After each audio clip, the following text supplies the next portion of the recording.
ونؤمن به ونتوكل عليه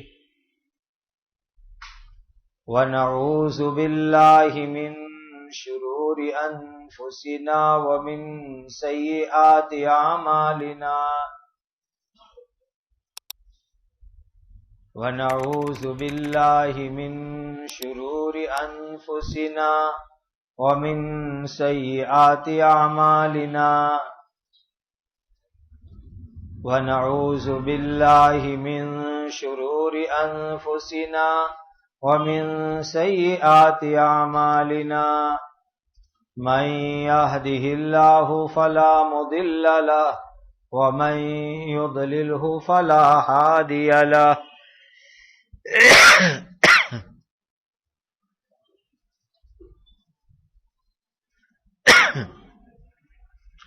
وأشهد أن لا إله إلا الله وحده لا شريك له وأشهد أن سيدنا وشفيعنا ومولانا محمدا عبده ورسوله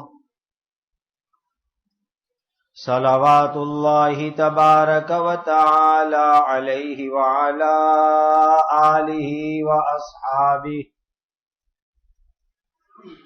وذرياته وأهل بيته وأهل طاعته وبارك وسلم تسليما كثيرا أما بعد فأعوذ بالله من الشيطان الرجيم بسم الله الرحمن الرحيم وإذ يريكموهم إذ التقيتم في أعينكم قليلا ويقللكم في أعينهم ليقضي الله أمرا كان مفعولا وإلى الله ترجع الأمور۔ یہ سورۃ الانفال کی 44 نمبر کی آیت کریمہ ہے۔ اللہ تعالی کے پاک ارشاد کا خلاصہ ہے، وہ وقت بھی ذرا یاد کرو جب تم ایک دوسرے سے مقابلے کے لیے آئے، تب اللہ تعالی نے تمہاری آنکھوں میں دشمنوں کی تعداد کم کر کے دکھلائی اور دشمنوں کی آنکھوں میں تمہاری تعداد کم کر کے دکھلائی، تاکہ جس کام کا کرنا مقرر ہو چکا تھا اللہ تعالی اس کو پورا کر دے، اور تمام کام اللہ تعالی ہی کی طرف لوٹائے جاتے ہیں۔ یا ایھا الذین آمنوا اذا لقیتم فئۃ فاثبتوا واذکروا اللہ کثیرا لعلکم تفلحون۔ ایمان والو، جب دشمنوں کی کسی جماعت سے جنگ میں تمہارا مقابلہ ہو جائے تو تم ثابت قدم رہو اور تم اللہ تعالی کا ذکر بہت زیادہ کرو تاکہ تم لوگ کامیاب ہو جاؤ۔ وَأَطِيعُوا اللَّهَ وَرَسُولَهُ وَلَا تَنَازَعُوا فَتَفْشَلُوا وَتَذْهَبَ رِيحُكُمْ وَاصْبِرُوا إِنَّ اللَّهَ مَعَ الصَّابِرِينَ۔ اور تم اللہ تعالیٰ اور اس کے رسول کی بات مانو اور تم آپس میں جھگڑے مت کرو، ورنہ تم کمزور پڑ جاؤ گے اور تمہاری ہوا جاتی رہے گی، اور تم صبر کرو، یقین رکھو کہ اللہ تعالیٰ صبر کرنے والوں کے ساتھ ہے۔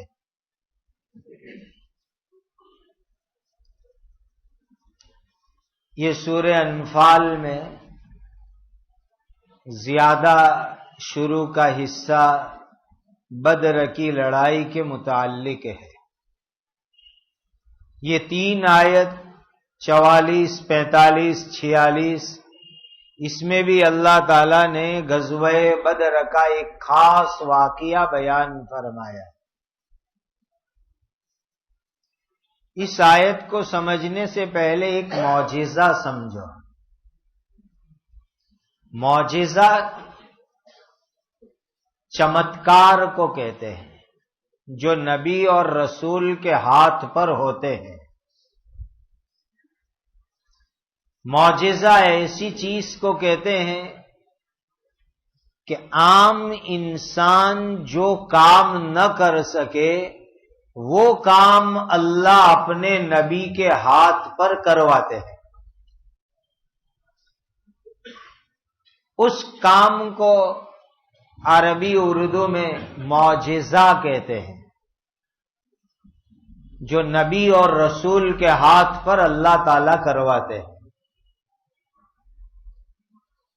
اور اس کو ہم گجراتی میں سمجھنے کے لیے چمتکار کہہ سکتے ہیں۔ باقی عربی لفظ معجزہ اس کا پورا میننگ چمتکار میں نہیں آ سکتا۔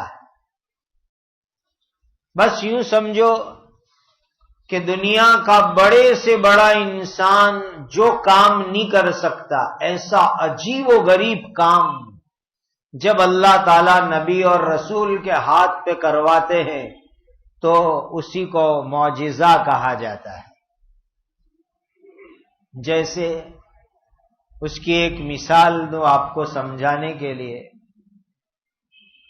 کہ ایک مٹھی میں کنکر کتنے آتے ہیں؟ 100 150 اتنی کنکر ایک مٹھی میں آ سکتے ہیں۔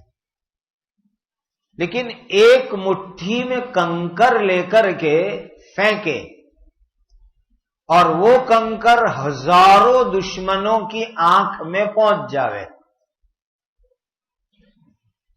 اسی کو معجزہ اور چمتکار کہا جاتا ہے کہ جس چھوٹی سی مٹھی میں 100-150 کنکر مشکل سے آ سکتے ہیں، اتنے کنکر حضرت نبی کریم صلی اللہ علیہ وسلم نے اپنی مٹھی میں اٹھائے۔ اور حنین ایک جگہ ہے مکہ اور طائف کے درمیان میں جہاں بہت سے عمرہ کرنے والے بڑے عمرے کے نام سے احرام باندھنے جاتے ہیں، جہاں سے غزوہ حنین کے وقت پر خود نبی کریم صلی اللہ علیہ وسلم نے احرام باندھا تھا وادی حنین سے۔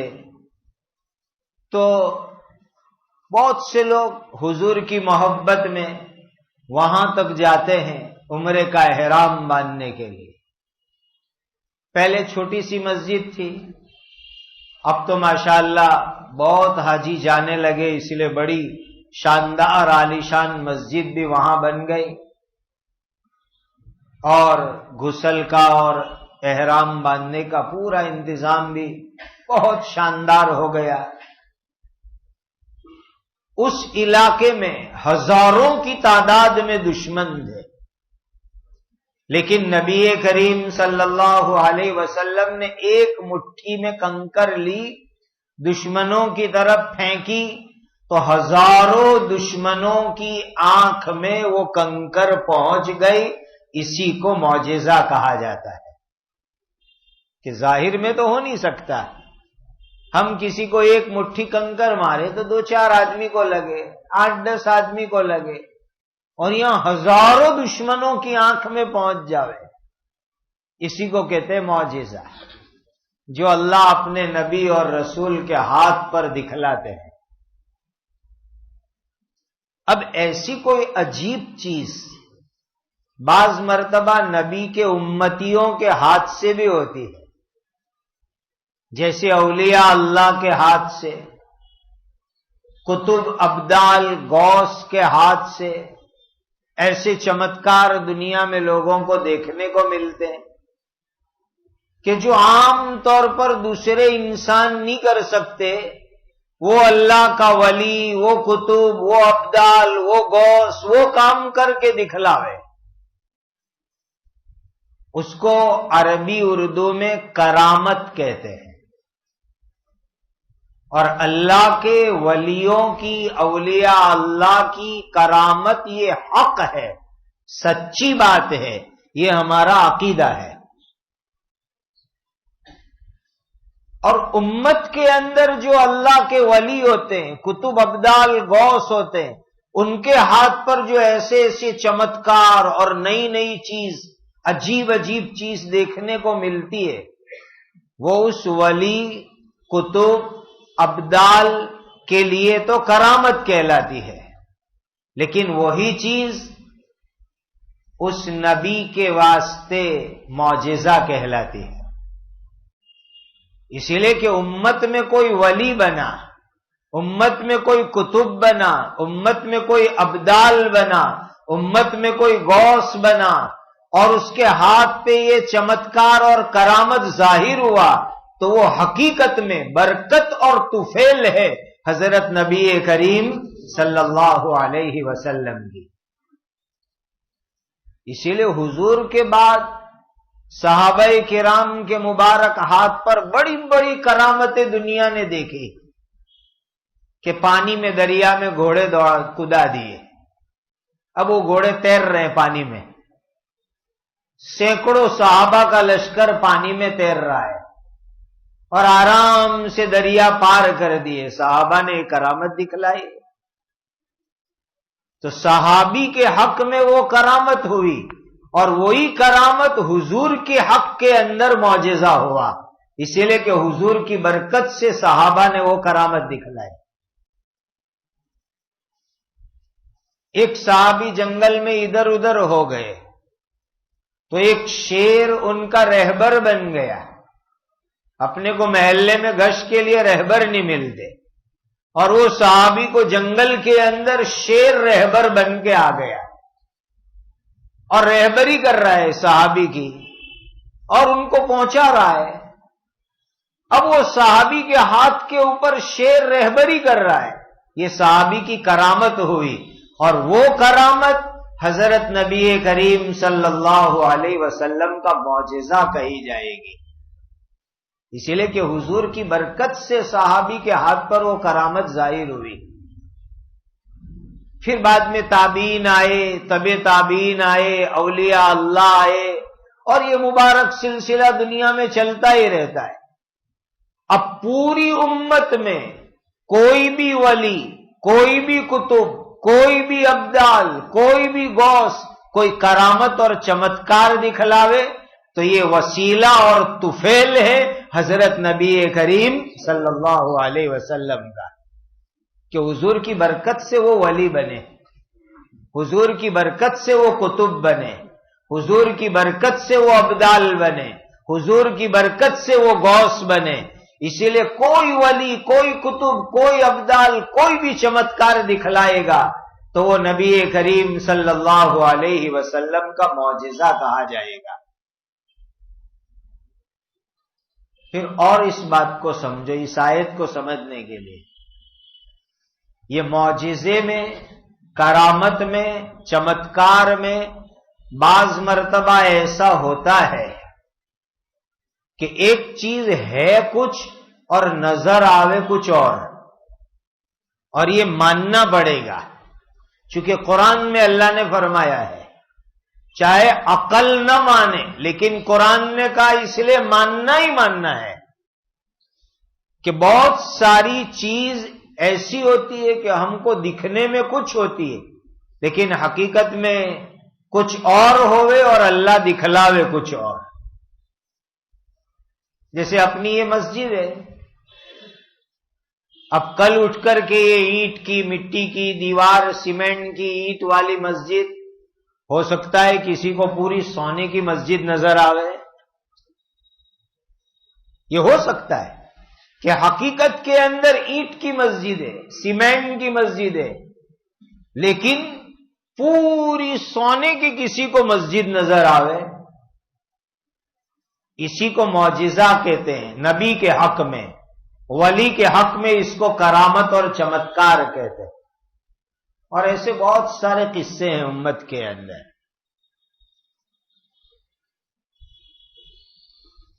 ایک بزرگ حضرت مجدد الف ثانی رحمت اللہ علیہ کی خدمت میں گئے اور کہنے لگے حضرت میرے دل پر قبض بہت ہے، یعنی دل تنگ چل رہا ہے آج کل، کچھ توجہ ڈال دو۔ تو حضرت مجدد الف ثانی رحمت اللہ علیہ اتنے بڑے اپنے زمانے کے قطب ولی کہنے لگے کہ میرے پاس تو اللہ کے نبی کی سنت کی اتباع کے علاوہ اور کوئی چیز نہیں ہے، سب کچھ میرے پاس حضور کی سنت کی اتباع ہے۔ اس اخلاص سے حضرت نے فرمایا کہ وہ بزرگ کودنے لگے اور پوری سرہند کی سرہند شہر کی زمین ہلنے لگی، پورے شہر کی زمین ہلنے لگی۔ تو حضرت مجدد صاحب نے اپنے خادم کو کہا میری مسواک لاؤ، وہ مسواک زمین کے اوپر ماری تو فوراً وہ زمین ہلنا بند ہو گئی۔ پھر حضرت مجدد صاحب نے فرمایا کہ اگر میں چاہوں تو کرامت کے زور پر سرہند کے سارے مردوں کو زندہ کر دو، اور تمہاری یہ کرامت کہ تم ابھی ہل رہے تھے تو تمہارے ساتھ پورے سرہند کی زمین ہل رہی تھی، اور میری مسواک والی کرامت کہ میں نے مسواک ماری تو زمین ہلنا بند ہو گئی، تمہاری وہ کرامت میری یہ کرامت اللہ کے نبی کی ایک سنت کے مقابلے کے اندر کوئی مقام نہیں رکھتی جو سنت کا مقام ہے۔ تو کبھی کبھی ایسا ہوتا ہے کہ بھئی حقیقت میں ایک چیز کچھ اور ہے اور نظر کچھ اور آوے، اور ایسے ہمارے اکابر اولیاء اللہ کے واقعات میں ڈھیر بند ایسے قصے ہمارے سلسلے چشتیہ کے مشائخین کے یہاں۔ ایک قصہ سناؤں اس آیت کو سمجھانے کے لیے۔ میرے استاد کے استاد، میرے والد مرحوم کے استاد، اور الحمدللہ میرا نام جس کتب نے رکھا ہے، حضرت شیخ الاسلام حضرت مولانا سید حسین احمد مدنی رحمت اللہ علیہ مسجد نبوی میں بیٹھ کر کے بخاری شریف پڑھا رہے۔ مسئلہ آیا حدیث کے اندر کہ اللہ کے نبی قبر میں زندہ ہے کہ نہیں ہے، اس کو حیات النبی کا مسئلہ کہتے ہیں۔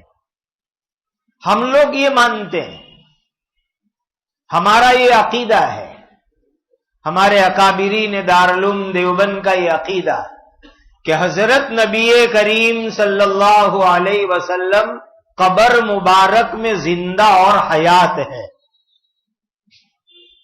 اور جو بھی آدمی حضور کی قبر پر سلام پیش کرے گا حضور قبر میں سے جواب دیں گے۔ یہ ہمارا عقیدہ ہے، ہم یہ مانتے ہیں۔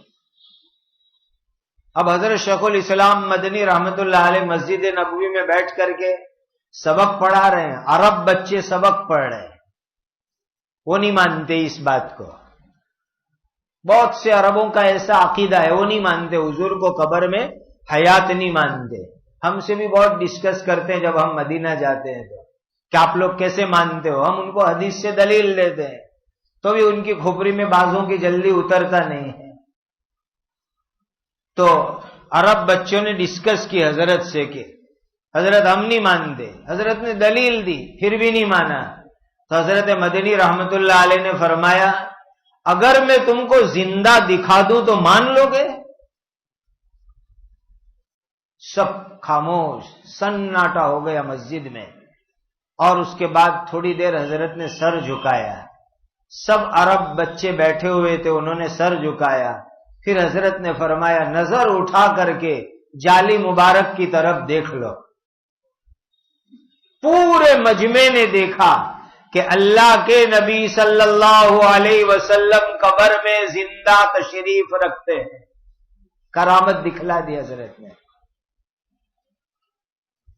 اب حقیقت کیا ہے کہ جالیاں لگی ہوئی ہے، اندر دیوار ہے، اوپر گنبد خضرا ہے، یہ حقیقت ہے، اور نظر کیا آیا؟ قبر مبارک کھلی ہوئی ہے اور حضور تشریف فرما ہے، یہ نظر آیا ہے۔ اسی کو ولی کی کرامت کہتے ہیں، اور نبی کے حق میں وہ معجزہ کہا جاتا ہے۔ اب یہاں اللہ تعالیٰ نے اس آیت میں ایسی ایک زبردست معجزے کی بات بیان فرمائی کہ بدر کے میدان میں کیا ہوا، 313 صحابہ تھے۔ مکہ سے جو ابو جہل کا لشکر آیا وہ 1000 کا تھا۔ نبی کریم صلی اللہ علیہ وسلم تو لڑنے کے لیے آئے نہیں تھے، آپ کے آنے کا مقصد تو کچھ اور تھا، لیکن ایمرجنسی میں لڑائی کے حالات کھڑے ہو گئے، اور اللہ تعالیٰ بھی چاہتے تھے کہ لڑائی ہوئے، مقابلہ ہوئے، خدا چاہتے تھے۔ اب مسلمان یہ سوچے کہ ہم 313 اور تیاری بھی کوئی نہیں، اور سامنے 1000 آدمی کا لشکر، تو صحابہ بھی تو انسان تھے، تو دل میں یہ خیال آ سکتا ہے چلو میدان چھوڑ کے مدینہ واپس چلو، ابھی تو ہمارے پاس لڑنے کی کوئی تیاری نہیں ہے، ہتھیار بھی نہیں ہے، لڑنے جائیں گے تو ہمارا کیما ہو جائے گا، مر جائیں گے، چلو مدینہ واپس چلو۔ لیکن اللہ چاہتے تھے کہ یہ مدینہ ابھی نہیں جاوے، لڑ کے جاوے، میدان میں جم کے رہے، اللہ یہ چاہتے تھے۔ اور سامنے سے جو 1000 مکہ کے لوگ، قریشی لوگ، ابو جہل ان کا سردار، ان کو لے کے آیا تھا پوری تیاری میں، ان کو اگر پتا چلتا کہ ان کے ساتھ اللہ کے فرشتوں کی مدد آنے والی ہے تو وہ بھی تھوڑی لڑنے آتے میدان میں، وہ بھی بھاگ جاتے، اور اللہ چاہتے تھے کہ وہ میدان میں رہے اور مقابلہ ہوئے آمنے سامنے۔ اسی لیے پہلے حضرت نبی کریم صلی اللہ علیہ وسلم کو ایک خواب آیا ہے، اور نبی کو جو خواب آتا ہے وہ حقیقت میں بالکل اللہ کی وحی ہوتی ہے۔ جیسے جاگتے ہوئے بیداری میں قرآن اترتا ہے، حدیث کی بات دل میں آتی ہے، اس طرح نبی کا خواب ہمارے خواب کی طرح نہیں ہوتا، بالکل اللہ کے یہاں سے آئی ہوئی وہی ہوا کرتی ہے۔ حضور کو اللہ نے خواب دکھلایا کہ مکہ سے آئے ہوئے کافر کی تعداد بہت تھوڑی سی ہے، حالانکہ 1000 ہے، لیکن اللہ نے خواب دکھلایا کہ مکہ والے بہت تھوڑے سے ہیں۔ دیکھو حقیقت کے بالکل خلاف، حقیقت میں 1000 مکہ کے کافر، اور حضور کو خواب دکھایا گیا بہت تھوڑے سے ہے۔ تو نبی کریم صلی اللہ علیہ وسلم نے بیدار ہو کر کے سب صحابہ کو بتلا دیا، گھبراؤ مت، مکہ والے بہت تھوڑے، اپنے لڑ لیں گے، بھاگنے کی کوئی ضرورت نہیں، رہو یہی میدان میں، کر لیں گے مقابلہ۔ سب صحابہ بھی خوش ہو گئے، بہت تھوڑے، چلو بہت تھوڑے ہیں تو لڑ لیں گے اپنے۔ ایک بات آیت نمبر 43 میں اللہ نے یہی بیان فرمائی۔ دوسری بات، جب میدان میں ایک طرف صحابہ ہے اور سامنے والی طرف میں ابو جہل کا لشکر ہے، تب دوسرا معجزہ ظاہر ہوا کہ صحابہ کرام دیکھے کتنے دشمن ہیں، کتنوں سے اپنے کو مقابلہ کرنا ہے۔ تو صحابہ نے جو دشمنوں کا مجمع دیکھا تو اللہ تعالیٰ نے قدرتی طور پر ان کو ایسا دکھلایا کہ یہ تو بہت تھوڑے سے ہیں، چند ہے، حالانکہ بہت بڑا مجمع تھا۔ حقیقت یہ ہے کہ 1000 کا مجمع، اور صحابہ دیکھنے گئے تو ان کو مجمع بہت تھوڑا سا معلوم ہوا۔ کتنا تھوڑا؟ اس امت کے سب سے بڑے مفتی حضرت عبداللہ ابن مسعود رضی اللہ تعالی عنہ، جن کو حضور نے اس امت کا مفتی اعظم بتلایا، حضرت عبداللہ ابن مسعود رضی اللہ تعالی عنہ، وہ کھڑے ہو کر دیکھ رہے مکہ والوں کے لشکر کو، کتنے ہیں؟ تو اپنے بازو والے ساتھی کو کہہ رہے ہیں یہ تو صرف نیو ہے، نیو، یہ نیو کو تو اپنے ابھی سب چٹنی بنا دیں گے۔ تو ان کا بازو والا ساتھی کیا کہہ رہا ہے حضرت عبداللہ ابن مسعود کو؟ حضرت نیو نہیں، 100 ہے، 10 زیادہ ہے، تم کو نیو دکھتے ہیں؟ نہیں، 100 ہے یہ تو۔ تو حضرت عبداللہ ابن مسعود نے کہا چلو 100، تم نے کہا 100، چلو 100۔ ان کو 90 نظر آئے اور بازو والا ساتھی کے نہیں 100۔ کتنا بڑا معجزہ کہ 1000 مکہ کے دشمن، لیکن حضرت ابن مسعود کو دکھ رہے صرف 90۔ یہ دوسرا معجزہ ظاہر ہوا۔ حقیقت کچھ اور ہے اور اللہ تعالیٰ کچھ اور دکھلا رہے ہیں۔ یہ تو ادھر صحابہ میں ہوا، ادھر ابو جہل میں کیا ہوا کہ ابو جہل نے بھی دیکھا کہ دیکھے تو صحیح مسلمان کتنے ہیں مدینہ سے آئے، تاکہ لڑائی کا اندازہ تو آوے مقابلے کا۔ تو ابو جہل کھڑا ہوا اور دیکھ رہا ہے، اندازہ لگا رہا ہے صحابہ کی تعداد دے کر، حالانکہ صحابہ 313 تھے۔ تو ابو جہل اپنے دوستوں کو کیا کہتا ہے؟ 1 اونٹ جتنے ہیں، زیادہ نہیں ہیں مدینہ والے۔ اور 1 اونٹ کا میننگ کیا؟ اس زمانے میں انسانوں کی گنتی کھانے پر سے لگتی تھی۔ جیسے اپنے یہاں کہتے ہیں نا کتنا مجمع ہے، کا 5 ڈیک کا مجمع ہے۔ تو ابو جہل نے وہ گنتی لگائی، کہنے لگا کتنے مدینہ کے صحابہ ہیں مسلمان ہیں؟ کا 1 اونٹ کے ہیں۔ اور 1 اونٹ کا میننگ اس زمانے میں یہ ہوتا تھا کہ 100 آدمی 1 اونٹ کھا لیتے تھے۔ تو ابو جہل نے جب صحابہ کو دیکھا تو اس کو صحابہ کتنے نظر آئے؟ صرف 100 نظر آئے، حالانکہ 313 تھے۔ دونوں طرف میں اللہ تعالیٰ نے یہ معجزہ دکھلایا ہے کہ حقیقت کچھ اور ہے اور اللہ کچھ اور دکھلا رہے ہیں، تاکہ میدان کے اندر جم کر کے مقابلہ ہو۔ اللہ تعالیٰ ارشاد فرماتے ہیں کہ اللہ کا فیصلہ تھا کہ بدر میں مقابلہ ہو، اور تھوڑی سی صحابہ کی جماعت کو اللہ تعالیٰ فرشتوں کی مدد سے کامیاب کر دے اور اللہ تعالیٰ ایمان والوں کو غالب کر دے، اور وہ ہو کر کے رہا۔ 3000 فرشتوں کی مدد آئی، صحابہ کامیاب ہو گئے۔ آگے اللہ تعالیٰ نے ایک بہت بڑی ہدایت دی کہ جب تمہارا دشمن سے مقابلہ ہو تو کیا کرنا؟ پہلی ہدایت، میدان میں جم جاؤ، دل بھی جم جاوے، قدم بھی جم جاوے۔ یہ بدر کے موقع پر، بدر کی لڑائی کے موقع پر اللہ کی طرف سے یہ ہدایت آئی کہ اے میرے پیارے نبی کے پیارے صحابہ، تمہارے دل بھی جم جاوے اور تمہارے قدم بھی جم جاوے۔ ایک ہدایت دے دی گئی۔ دوسری ہدایت، میدان کے اندر تم اللہ کا بہت زیادہ ذکر کرو، وَاذْكُرُوا اللَّهَ كَثِيرًا۔ دیکھو ایک بات میں آپ کو بتلاؤں، پورے قرآن میں اللہ نے بہت ساری جگہوں پر نماز پڑھنے کا حکم دیا، روزہ رکھنے کا حکم دیا، تقوی کا حکم دیا۔ تقریباً 500 کے قریب جگہ پر نماز، تقوی وغیرہ کا حکم اللہ نے دیا قرآن میں۔ لیکن کہیں پر بھی اللہ نے ایسا نہیں کہا بہت زیادہ نماز پڑھو، بہت زیادہ روزے رکھو، قرآن میں نہیں ہے۔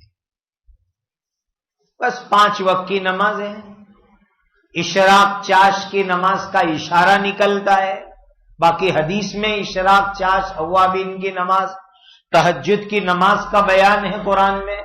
زیادہ نماز پڑھنے کے حکم نہیں دیا، 5 پڑھو بہت ہے، تہجد پڑھ لو۔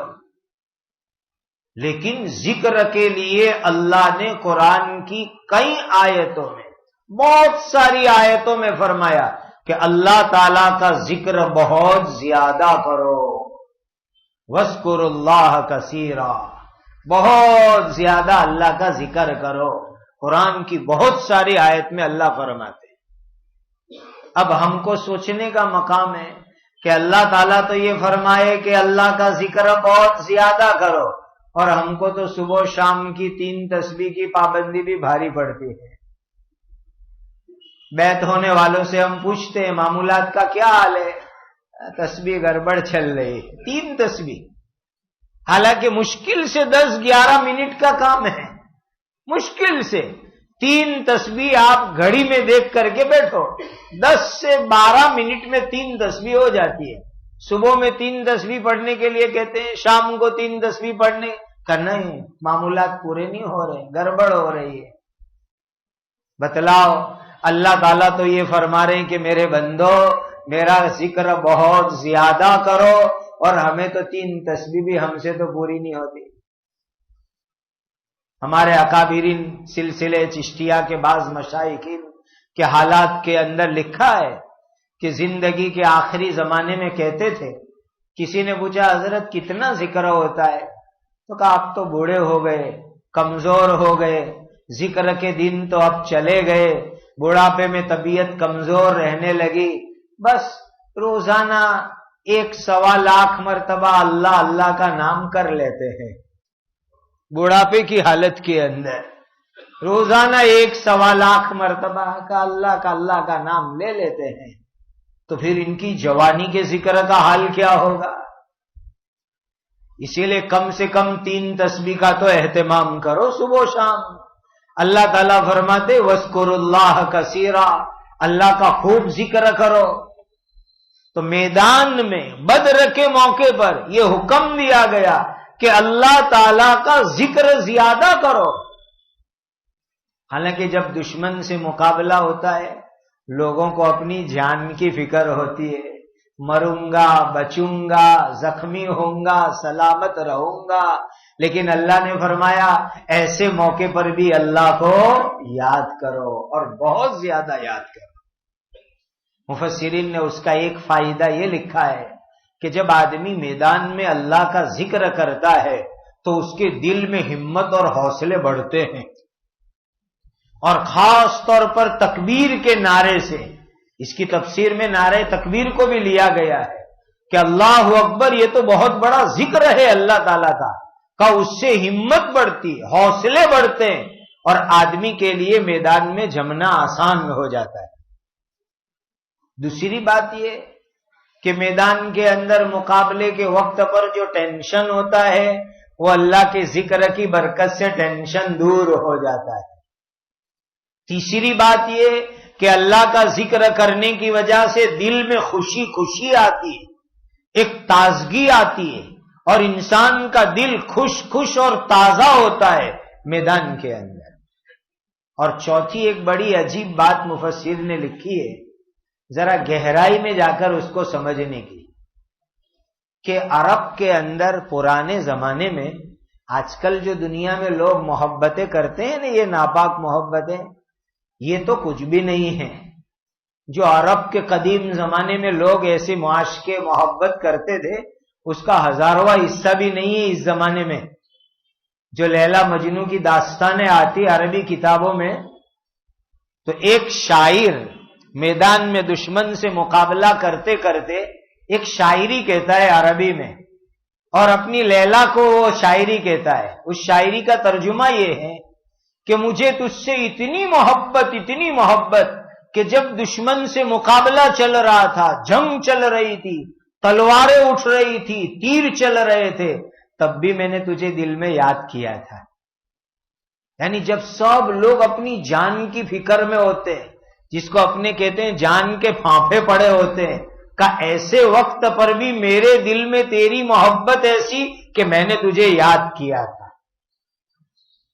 تو اس آیت کے ذریعے سے اللہ تعالی ہم کو یہ تعلیم دیتے ہیں کہ جیسے وہ دنیا کے دیوانے، دنیا کی ناپاک محبت رکھنے والے ایسے وقت پر اپنے دنیاوی لیلاؤں کو یاد کرتے ہیں، تو تم اپنے حقیقی محبت والے اللہ کو یاد کرو، خدا کا پیار دل میں رکھو۔ وَاذْكُرُوا اللَّهَ كَثِيرًا، خوب اپنے اللہ کو ایسے موقع کے اوپر یاد رکھو۔ یہ ہے سچی محبت کی نشانی۔ آج تو ہوتا کیا ہے، ہمارے گھر میں کوئی ایمرجنسی حالات آ گئے، اللہ حفاظت میں رکھے، نعوذ باللہ ایکسیڈنٹ ہو گیا کسی کا، نعوذ باللہ کوئی بڑی آفت آ گئی، تو لوگ نماز بھی چھوڑ دیتے ہیں۔ آپ نماز میں نہیں دکھتے 2 دن سے، بات جانے دو نہیں، وہ ایکسیڈنٹ ہوا تو ہاسپٹل کی دوڑ دھام میں، ارے ہاسپٹل کی دوڑ دھام ہوئی تو نماز چھوڑ دینے کی، تسبیح چھوڑ دینے کی، قرآن چھوڑ دینے کا، یہ تو اللہ سے مدد لینے کے ذریعے ہیں، اور وہی تم چھوڑ رہے ہو۔ کتنی بڑی نادانی امت کی، کتنی بڑی نادانی کی بات ہے۔ تو اللہ یہ یاد دلا رہے ہیں کہ میدان میں مقابلے کے وقت جو سخت حالات ہوتے ہیں، ایسے سخت اور ایمرجنسی حالات میں بھی اللہ کو یاد رکھو۔ اسی لیے اللہ ہم سب کو ہمیشہ عافیت میں رکھے۔ لیکن کبھی کوئی مصیبت آ گئی، کوئی بھی بات آ گئی، تو اس وقت نماز، ذکر، تلاوت، یہ چیز ہرگز ہرگز نہیں چھوڑنے کی، چونکہ اسی راستے سے تو اللہ کی مدد آتی ہے، اور وہ راستہ ہم چھوڑ دیں گے اور سارے دنیاوی اسباب کے پیچھے لگ جائیں گے تو پھر خدا کی مدد کیسے آئے گی؟ آج ہم سارے چکر میں لگتے ہیں، یہ ڈاکٹر، وہ ڈاکٹر، یہ ایم آر آئی، وہ ایم آر آئی کراؤ، یہ چیک اپ کراؤ، وہ چیک اپ کراؤ۔ ارے بھائی اللہ کے بندے، پہلے مسجد میں آ، نماز پڑھ، خدا سے بیماری دور ہونے کی دعا کر، صدقہ نکال، اللہ صدقے کی برکت سے بلا دور کر دیں گے، صلاۃ الحاجہ پڑھ کے دعا کر، بزرگوں سے دعا کروا، پھر تجھے ڈاکٹر کے چکر میں۔ یہ ہے طریقہ۔ آج تو چھوٹی سی مصیبت آئے گی، نماز چھوٹ گئی، قرآن چھوٹا، تسبیح چھوٹی، سب چھوٹ گیا، پھر کہاں سے اللہ کی مدد ہمارے ساتھ آئے گی؟ بہت صحیح بات ہے کہ آج امت نے تکلیف دور کرنے کے لیے جو راستے اپنائے ہیں، اس سے تکلیفیں دور نہیں ہوتی بلکہ تکلیفیں بڑھتی ہیں۔ آج حالات یہ ہیں۔ حضرت مولانا یوسف صاحب رحمۃ اللہ علیہ کے ملفوظات میں ہے یہ کہ امت نے تکلیف اور مصیبت کو دور کرنے کے لیے جو راستے اپنائے، یہ وہ راستے ہیں کہ اس سے تکلیف اور مصیبت دور تو نہیں ہوگی بلکہ اور بڑھے گی۔ اور راستے کون سے ہیں تکلیف دور کرنے والے؟ اللہ کا دروازہ، مسجد کا دروازہ، دعاؤں کا اہتمام، صدقے کا اہتمام، جس کے ذریعے مصیبت دور ہوتی، وہ راستہ اپنانے والے بنو، اور ساتھ میں دنیاوی اسباب بھی اپناؤ۔ تو یہ تعلیم دی گئی، وَاذْكُرُوا اللَّهَ كَثِيرًا، اور آگے وعدہ کیا گیا لَعَلَّكُمْ تُفْلِحُونَ، اس کی برکت سے اللہ تمہیں کامیابی عطا فرمائیں گے۔ آگے مزید ہدایت دی کہ اللہ اور رسول کی بات تو ہر حال میں ماننی ہے، میدان ہو کہ گھر ہو، شہر ہو کہ جنگل ہو، خوشی ہو کہ غم ہو، مالداری ہو کہ فقیری ہو، امیری ہو کہ غلامی ہو، کسی بھی حال میں ہو، اللہ اور اللہ کے رسول کی تو ماننی ہے۔ اور پھر ایک بہت اہم بات فرمائی گئی، آپس میں مسلمانوں جھگڑے مت کرو، ولا تنازعوا، جھگڑے مت کرو۔ اللہ نے نقصان بتلایا، آپس میں جھگڑو گے تمہاری ہمتیں ٹوٹ جائے گی، تمہاری طاقت کمزور ہو جائے گی، تمہارا رعب ختم ہو جائے گا، تمہاری ہوا ہیبت اکھڑ جائے گی، دشمن مضبوط ہو جائیں گے۔ آپس میں جھگڑا مت کرو۔ اللہ امت کی ہر طرف حفاظت فرمائے۔ جن جگہوں پر آ کر کے لوگ فتنوں سے حفاظت ڈھونڈتے تھے، آج وہی جگہیں فتنوں کے مقامات بنی ہوئی ہے۔ خدا امت کو امان کے اندر رکھے۔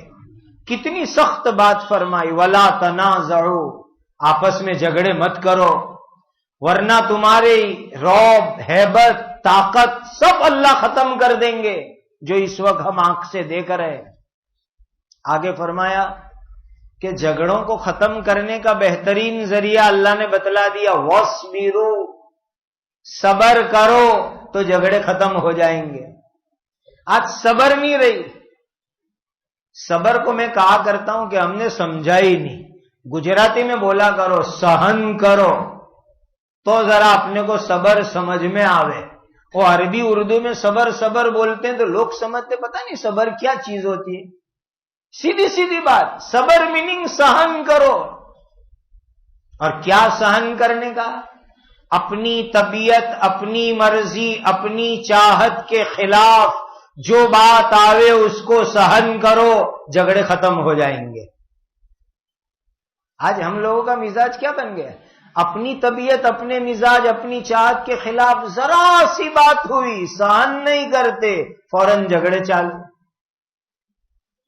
بیوی نے آپ کی مرضی کے خلاف کوئی چیز بنا ڈالی، سہن نہیں کریں گے، فوراً بیوی سے لڑنے کھڑے ہو جائیں گے، جھگڑنے کھڑے ہو جائیں گے۔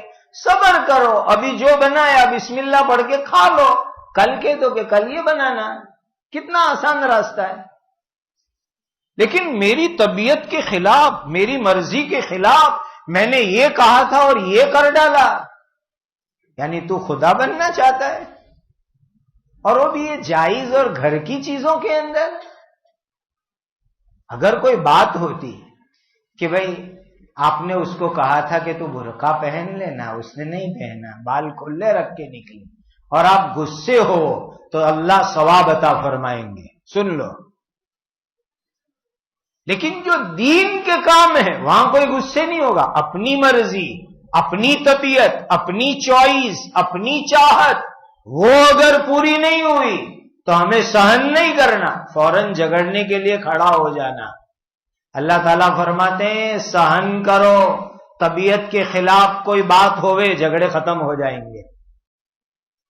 دوسری بات وَاصْبِرُوا میں کہ انسان اپنی رائے، اپنی بات پر اتنا اصرار اور اتنی ضد نہ کرے کہ کوئی نہ مانے تو آدمی لڑنے جھگڑنے کھڑا ہو جائے۔ آج یہ ہو رہا ہے، میں نے یہ رائے دی، میں نے یہ بات کہی، سامنے والے سے منوا کے رہنا ہے، نہیں مانے تو لڑائی جھگڑا۔ بس یہ ہے صبر کہ رائے دے دی اخلاص سے، امانت داری سے، بات بتلا دی، اب سامنے والے مانے نہ مانے کچھ نہیں، صبر کر لو۔ لیکن تمہاری ضد ہے کہ میری بات ماننی پڑے گی، میں نے جو کہا ایسا کرنا ہی پڑے گا، تو سمجھ لو یہ صبر نہیں ہے، اور یہیں سے جھگڑے اور فتنے شروع ہوں گے۔ اپنی رائے منوانے کا اصرار، اپنی بات منوانے کا اصرار، یہ جھگڑے کی جڑ ہے۔ اللہ نے فرمایا وَاصْبِرُوا، رائے دے دو، مانے کہ نہ مانے، بات بتلا دو، مانے کہ نہ مانے، بس جھگڑے ختم ہو جائیں گے۔ سہن کر لو، بھائی آپ کی بات نہیں مانی، بھائی نہیں مانی، تم نے کہا تھا پھر بھی نہیں کیا، نہیں کیا، سہن کرتا ہوں میں۔ بعض شیطان ہوتے آ کے آپ کو انگلی کریں گے کہ تو نے کہا تھا نے پھر بھی نہیں مانا، تو نے رائے دی تھی نے پھر بھی نہیں مانی رائے تیری۔ یہ شیطان ہے جو تم کو انگلی کرتے ہیں۔ کہنے کہا کوئی بات نہیں، نہیں مانا، میں سہن کر لیتا ہوں، غصہ پی جاتا ہوں، تو کوئی جھگڑا نہیں ہوگا۔ اب کسی شیطان نے آ کے انگلی کی آپ کو کہ تیری بات نہیں مانی، تیری رائے نہیں مانی، تو نے کہا تھا ویسا نہیں کیا، اب بائیں چڑھا لی، جھگڑے چالو، بس فتنے شروع ہو جائیں گے۔ اللہ فرماتے ہیں وَاصْبِرُوا، صبر کرنے والے بنو۔ ایک آیت قرآن کی غور کر لو، اللہ نے کیا فرمایا نبی کو، لَسْتَ عَلَيْهِمْ بِمُصَيْطِرٍ۔ یہ آیت حضرت نبی کریم صلی اللہ علیہ وسلم کو اللہ نے فرمائی کہ نبی ہم نے تم کو داروغہ بنا کے نہیں بھیجا۔ داروغہ کیا میننگ؟ ڈنڈا لے کے زبردستی کوئی کام کرواوے، اس کو عربی میں مسیطر کہتے ہیں۔ اللہ نے جب ہمارے آقا تاجدار مدینہ حضرت محمد الرسول اللہ صلی اللہ علیہ وسلم کے لیے فرما دیا کہ نبی ہم نے تم کو اسی لیے نہیں بھیجا کہ ڈنڈا لے کے مار مار کے زبردستی تم کوئی کام کرواؤ، نبی کو اللہ فرما رہے، تو ہماری تو کیا پوزیشن، کیا حیثیت؟ نبی کو اللہ فرمائے کہ آپ کو زبردستی کوئی کام نہیں کرانے، بتلا دو، ماننا ہو تو مانے، نہ ماننا ہو تو نہ مانے۔ اور ہم کیا ہے، نہیں میں کمیٹی میں وائس پریسیڈنٹ، میں پریسیڈنٹ، میں سیکریٹری، میں ٹریزرر، میں جو کہوں وہ جو ہوئے، میں محلے کا بڑا، جماعت کا بڑا، قوم کا بڑا، جماعت میں امیر، میں جو کہوں وہی ہوئے، بس جھگڑے چالو۔ جب نبی کو خدا فرما رہے لست علیہم بمسیطر، آپ کوئی کام زبردستی نہیں کروا سکتے۔ اسی لیے یہ جھگڑوں کی بنیاد اور جڑ میں آپ کو سمجھا رہا ہوں کہ اپنی بات منوانے کی، اپنی رائے پر اصرار مت کرو، بات کہہ دو، ماننا ہو تو مانے، نہ ماننا ہو تو نہ مانے، سہن کر لو، سارے جھگڑے ختم ہو جائیں گے۔ یہ بڑی ہدایت اللہ تعالیٰ نے اس آیت میں دی، اور آگے بہت بڑا ایک برکتی وعدہ فرمایا، ان اللہ مع الصابرین، جو سہن کرتے ہیں نا ان کے ساتھ اللہ ہوتے ہیں، سہن کرنے والوں کے ساتھ اللہ ہوا کرتے ہیں۔ دیکھو ایک گڑ کی بات بتلاؤں، ہم نے تو یہ چیز دنیا میں بہت دیکھی، اپنی ذات میں، اپنے بزرگوں کی زندگی میں، حضور کی زندگی میں، صحابہ کی زندگی میں بہت سی مرتبہ حالات آتے ہیں کہ میں نے کہا لیکن انہوں نے نہیں مانا، جھگڑا نہیں کیا، سہن کر کے بیٹھ گئے۔ پھر ایک وقت آئے گا، اللہ کی مدد آئے گی، وہ نہ ماننے والے جھک مار کے آپ کے قدموں میں آ کے مانیں گے۔ ایسے 50 تجربے اور انوبھو دنیا میں ہو چکے اب تک۔ پہلے ایک بات کہی، ہم نے امانت داری سے قرآن کی روشنی میں، حدیث کی روشنی میں نہیں مانی، صبر کر لو، سہن کر لو، حالانکہ وہ ہمارے ہاتھ کے نیچے کے ہیں، ہاتھ کے انڈر ہے، کوئی مرید ہے، کوئی شاگرد ہے، اولاد میں سے کوئی ہے، رشتہ دار میں سے کوئی ہے، کہو مانا، نہیں مانا، سہن کر لیا۔ وہ ایک وقت اللہ لائیں گے کہ وہ جھک مار کے قدموں میں آ کے کہے گا میں آپ کی بات مانتا ہوں، نہیں مانا تو اتنا نقصان اٹھایا، اب میں مانتا ہوں۔ تو ہم کہتے ہیں اللہ کے بندے، نقصان اٹھانے کے بعد مانتے ہو، پہلے سے ہم پر بھروسہ کر کے مان لیتے تو یہ نقصان نہیں اٹھانا پڑتا۔ ہم نے تمہارے فائدے کے لیے یہ بات کہی تھی، قرآن کی روشنی میں کہی تھی، حدیث کی روشنی میں کہی تھی، اخلاص سے کہی تھی، تم اس وقت مان لیتے تو آج نقصان اٹھا کے نہیں ماننا پڑتا۔ بعد میں لوگ مانتے ہیں، لیکن کب؟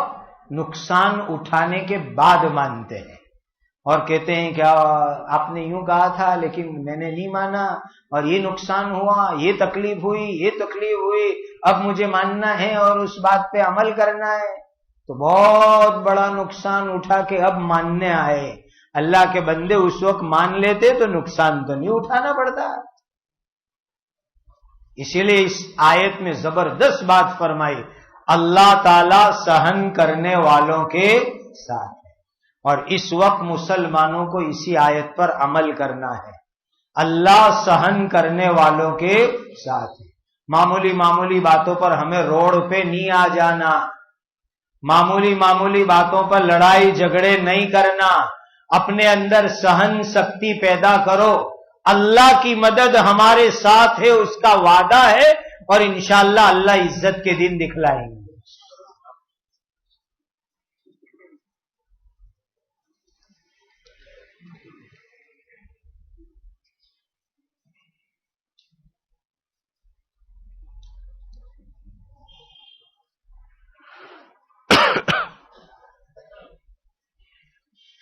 کہ کسی نے دعا کی درخواست کی ہے کہ ان کے چچا اور چچا کے بیٹے اور بھائی سب جیل میں ہے، اور 12 تاریخ کو کورٹ میں تاریخ ہے، اللہ تعالیٰ اپنے فضل و کرم سے ان کو باعزت بعافیت چھٹکارا دلوا دیں گے۔ حضرت مجدد الفی ثانی رحمۃ اللہ علیہ کے معمولات میں ہے کہ 500 مرتبہ حسبنا اللہ و نعم الوکیل پڑھے، اول آخر 11 مرتبہ درود شریف کے ساتھ، اور اللہ کے مبارک ناموں میں سے یا فتاحو پڑھے، تو انشاءاللہ اللہ تعالیٰ رہائی کی کوئی راہ نکال دیں گے۔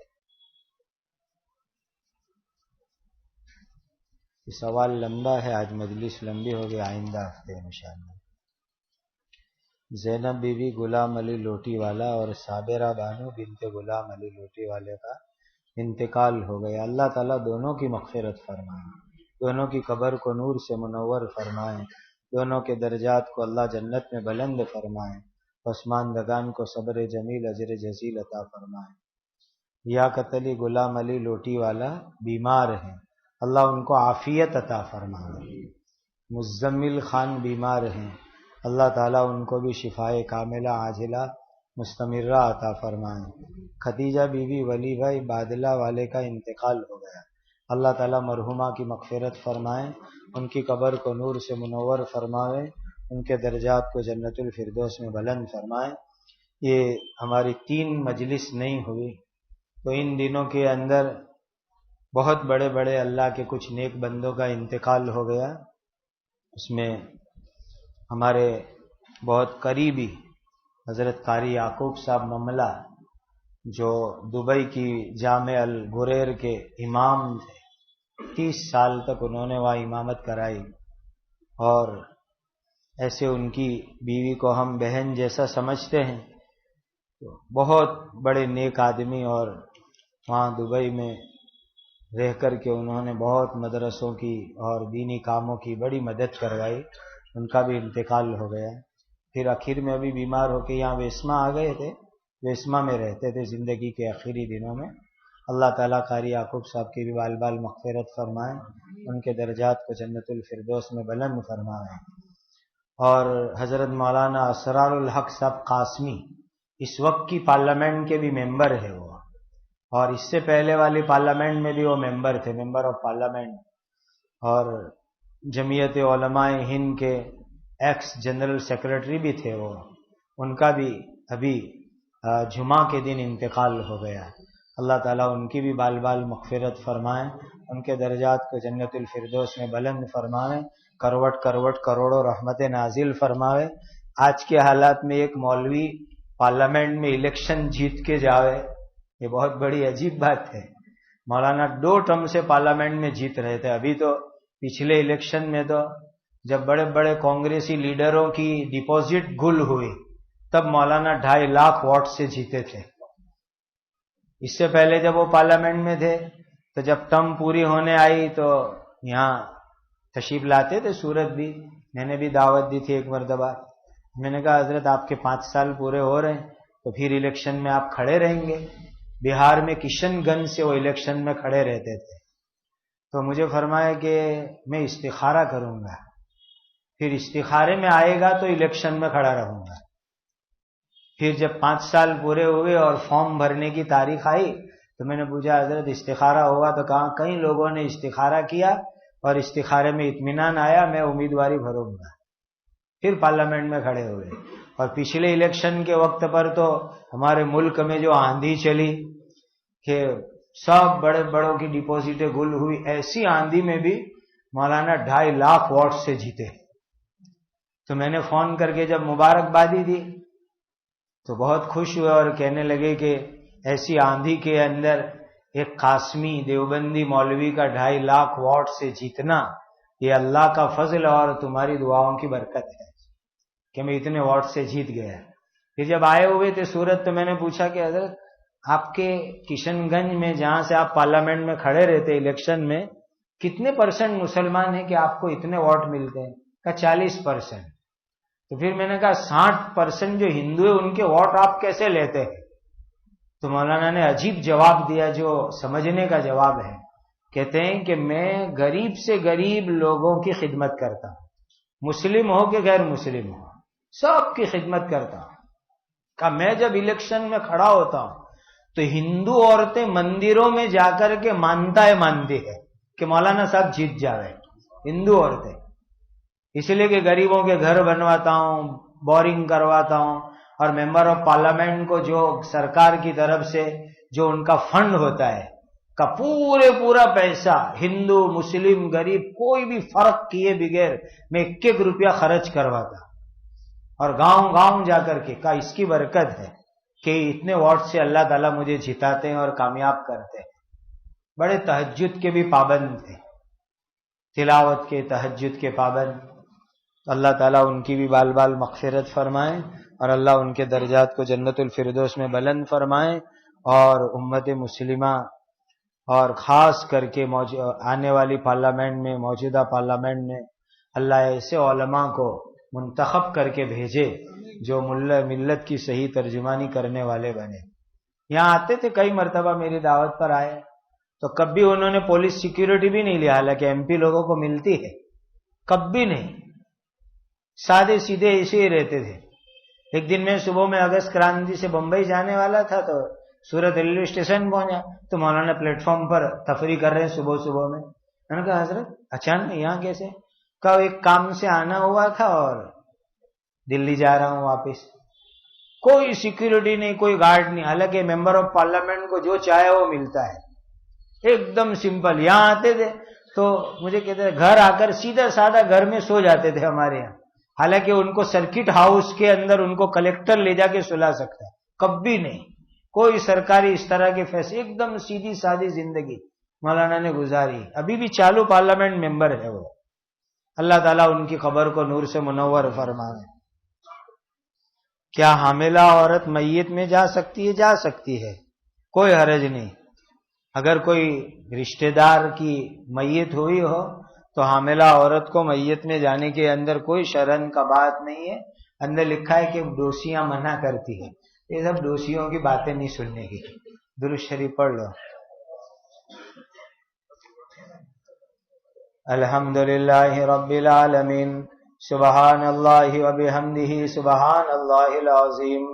اللہم صل علی سیدنا مولانا محمد وعلی آل سیدنا مولانا محمد کما تحب وترضا عدد ما تحب وترضا.